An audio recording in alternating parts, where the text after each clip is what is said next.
well, I don't know, I will get bleeped out, but let me say it. We're always bitching about why can't we get this data sorted out? Well, look inside. This is why. This is Trade Secrets, a podcast from Kinaxis where we ask big questions about our world and find surprising answers by following the hidden networks that connect everything. Supply chains. I'm your host, Sarah Harkins, and today we're tackling a question that's on everyone's mind. Where will AI make the greatest impact? Every tech company, thought leader, and conference keynote is promising artificial intelligence will revolutionize our work. But the transformative results have been slow to arrive. In fact, some studies say that as much as 42% of initial AI projects have already halted. So today, let's cut through the noise and ask a specific question. Which industries are actually positioned to benefit from AI? And more importantly, could supply chain be one of the biggest winners? We'll start with some hard truths. AI hasn't lived up to its potential in a lot of places. Consider the example of self-driving cars. For years, we've been hearing that they are just around the corner. And while the technology is in place in some cities, it's not transforming our world. There are plenty of other examples of AI falling short of its promise in retail, healthcare, finance, and other sectors. So why hasn't AI delivered on the hype? Part of the reason is that it requires three things to work: high-quality data, clear metrics for success, and an environment where automation can integrate smoothly.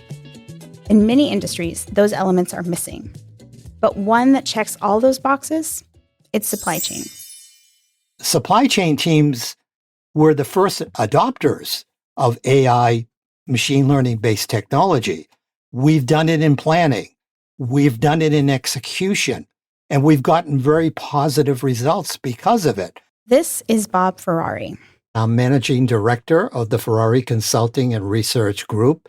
My background, it's been in all areas of supply chain, and I've seen a lot of things and learned a lot of things that I can share.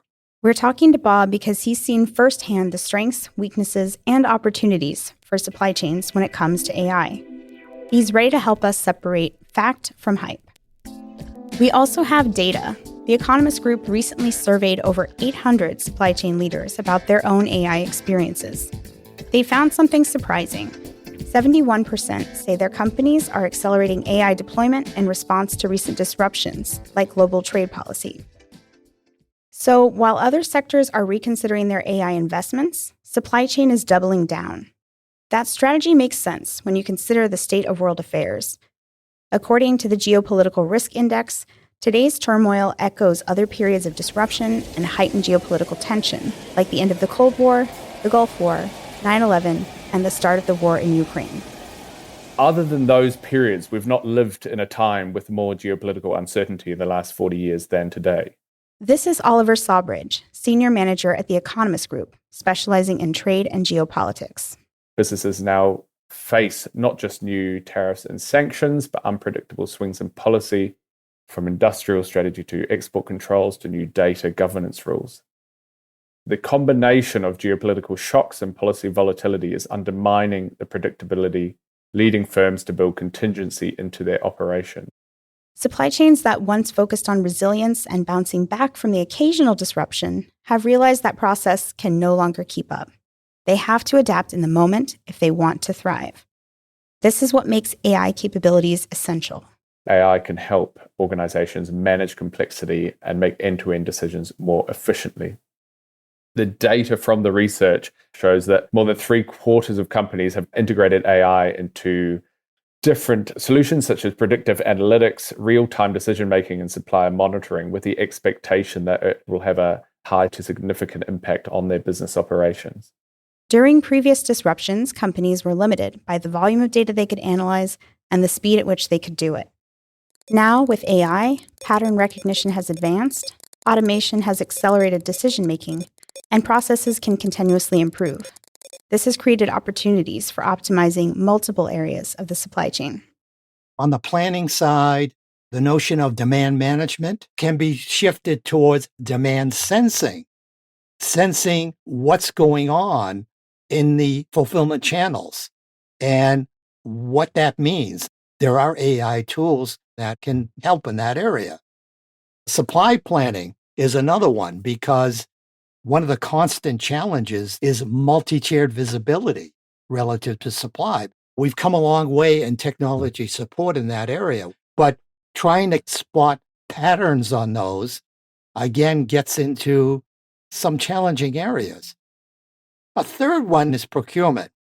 One of the most labor-intensive aspects on that side is supplier onboarding, because you have to profile a lot of information relative to a new supplier. It's time-consuming. There are certain promises in AI enablement that are going to help us with doing that. And those are just a few of the possibilities for AI in supply chain. That means the challenge for many organizations is deciding where to begin. Bob says that also means defining what AI signifies before making any investments. The term AI is all-inclusive. And unfortunately, a lot of groups sort of umbrella all of AI. But in a classic sense, there is a narrow AI, which is machine learning technology. And that's been around about 5 to 10 years. There are AI assistants. There are AI agents. There's large language models. When you get into all those iterations, that requires added education, the sense of what are the strengths and weaknesses of each. And also, what are the foundational needs that we need to have as an organization to be able to leverage those. And this education is threatening AI advancement for many organizations today. Our research shows that 2/3 of C-suite leaders expect a financial return from AI within 12 months of adopting it versus only 45% of more junior leaders. Non-executives see how difficult AI integration really is. They cite fragmented systems, poor data quality, and siloed decision-making as the biggest barriers. This gap between leaders and planners shows how our greatest expectations for AI often conflict with the realities of planning and implementation.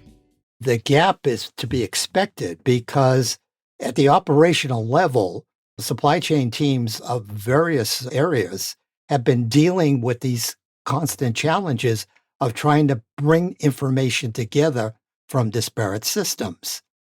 The testimonial to that, unfortunately, has been the high levels of spreadsheets. To get to all of the information needed to do all of the things that need to be done on a short time frame, you literally have to convert the information from one system to the other. And it's not just silo data that create challenges. As Oliver mentioned, it's also people and systems. Each function has their own performance metrics, which they get compensated on. And, well, I don't know, I will get bleeped out, but let me say it. We're always bitching about why can't we get this data sorted out? Well, look inside. This is why. A foundational step to advanced AI is organizational related. If leaders have supply chain backgrounds, they're likely to understand these challenges. But for those that don't, their optimism might prevent them from recognizing real hurdles to implementation. And even if they align with managers on execution, a year may not be enough to see real returns. Systems take sort of longer than that to mature. Confidence can quickly erode. Managers closer to implementation tend to understand the learning curve required before AI delivers its sustained impact.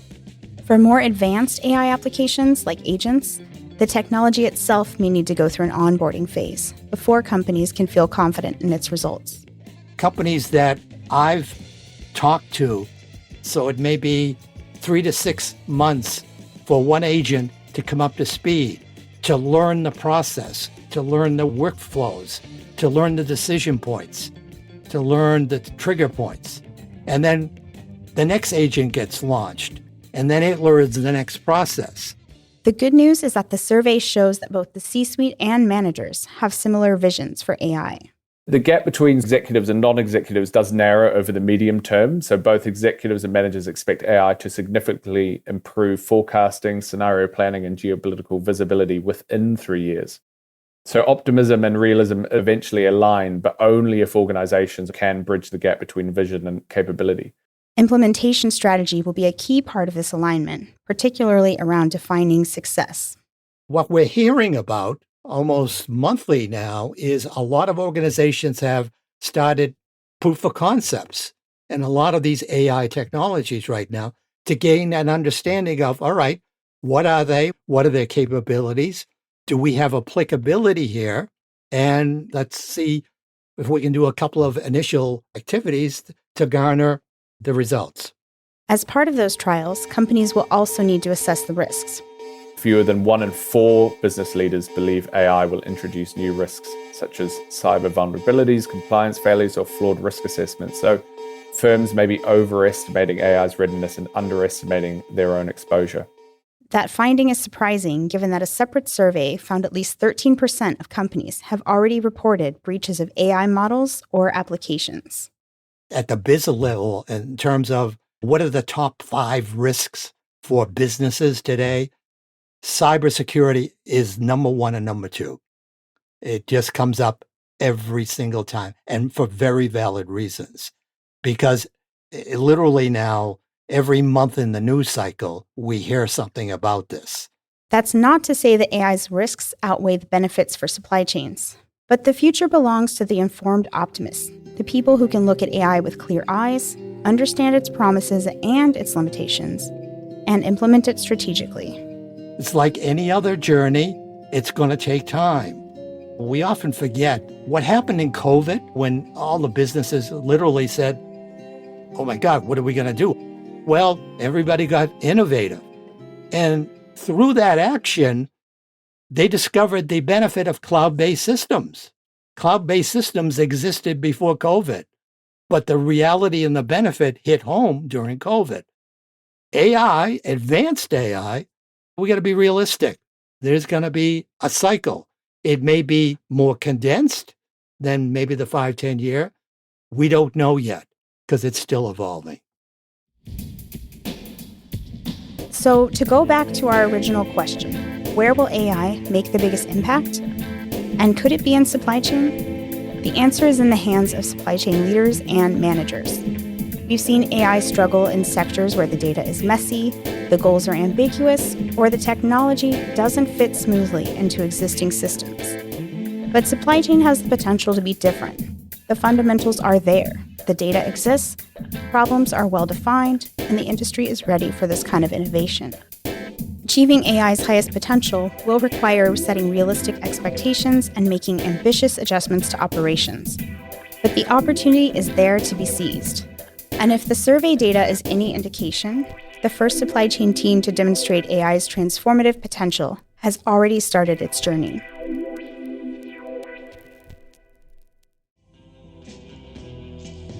Thanks for listening to Trade Secrets, a podcast from Kinaxis. Special thanks to Bob Ferrari, the Ferrari Consulting and Research Group, Oliver Sawbridge, the Economist Group, Suhash Sridhar, and Josh Caldwell.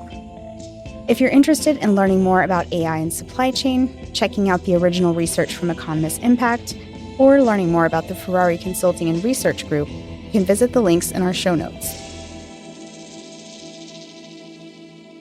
And one last thing. One of the many uses for AI in supply chain, it could reduce shipping delays by avoiding whale collisions. Researchers have been testing an AI-powered detection system that gives crews enough time to change direction to reduce whale deaths and injuries. Sounds swell.